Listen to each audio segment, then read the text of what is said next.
The U.S. and China are neck and neck in the race to dominate artificial intelligence patents, but China's government is far outspending the U.S. and leads the U.S. on filing what are called deep learning patents.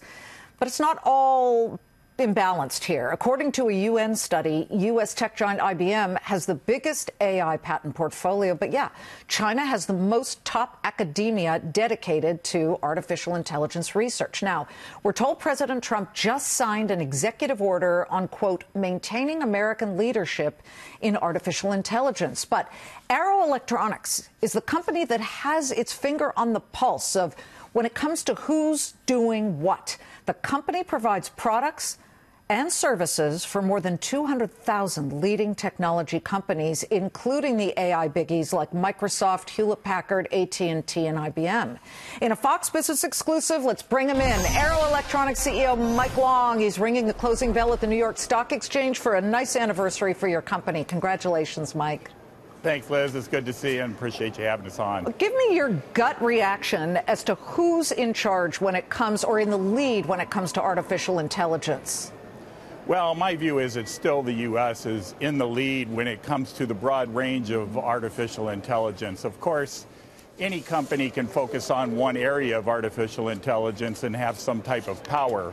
But if you think of smart city, automobiles, saving lives, those types of things, U.S. far and away ahead of anything else. Let's talk about your clients and what they're doing in AI, because obviously you have global clients. I understand you're in many, many different countries, more than 80 countries, so it's not just the United States. I would imagine you have some Asian customers as well. Let's not count out the Koreans. I just saw LG at the Consumer Electronics Show put on an unbelievable AI presentation, too. Yes, the customers that we work with, if you think of automotive, just think of that for a second. Just think of the U.S., just think of 3,500 deaths a year. You know, if we could improve that by 1%, you save 35 people a day. So the benefits overall, every automotive company in the world, whether it's the Koreans, whether it's the Chinese, whether it's the Europeans, or people in North America, you just want to get more data so you can make things safer.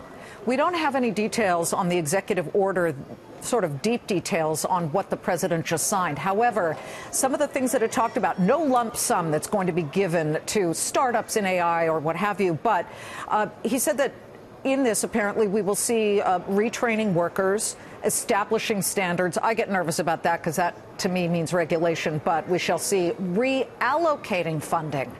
Now, doesn't it take more than just reallocating funding? When I think back to the history of the U.S. government funding the starting industries that we really needed, the railroad industry, for example. I mean, 1862, the Pacific Railway Act Congress had signed and passed. This financed Transcontinental Railway that put us out in the lead here. What does the U.S. government really need to do? Well, here's the interesting thing that you're talking about is that the government's looking to spend the money across a lot of industries with a lot of people, startups, and old mature type companies that are doing this work.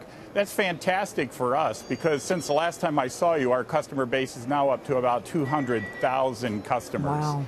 And if you think about AI in general, every time we need data means we're selling a sensor in our components business. So this is the biggest opportunity that I have ever seen in electronics going forward. And I think I said that to you the last time I was here, but yeah. If you take a look at our 10-year charts, it just goes to show it's still going. I don't need to. I can look at your 1 quarter chart or year to date. You're up 15%. You're blowing out of the S&P. I think that's fantastic. They're up about 6 or 7%. I want to pivot to trade here. China, as I understand it, provides about 15% of your total sales. How have the tariffs that are in place right now, how have they affected your business? What are you seeing here, and how soon would you like to see the tariff war or the tariff truce come to an end and we can get on with dealing with China? Yeah, we don't like tariffs. I mean, that's the bottom line. We'd like to see free trade, how long it takes us to get there. I'm not a believer that you can stop all trade just to get to a deal because then you have no deal. But to me, the most important thing is that we get it resolved quickly, because for every day we're not getting this resolved, You have companies thinking about moving production offshore, and that is not good for American manufacturers. We need to do everything we can do to keep manufacturing in the U.S., to keep development in the U.S. AI gives us a great chance to do it, and I'm just saying, let's not blow it. Let's not blow it. We shall see. Mike, it's great to see you, and congratulations to you and nearly 19,000 employees that you employ. Yeah. It's been a fantastic run, and we're so appreciative. Thank you very much. Good for you. Come visit us in New York. Mike Long of Arrow Electronics, a strong stock, I need point out for our investor audience.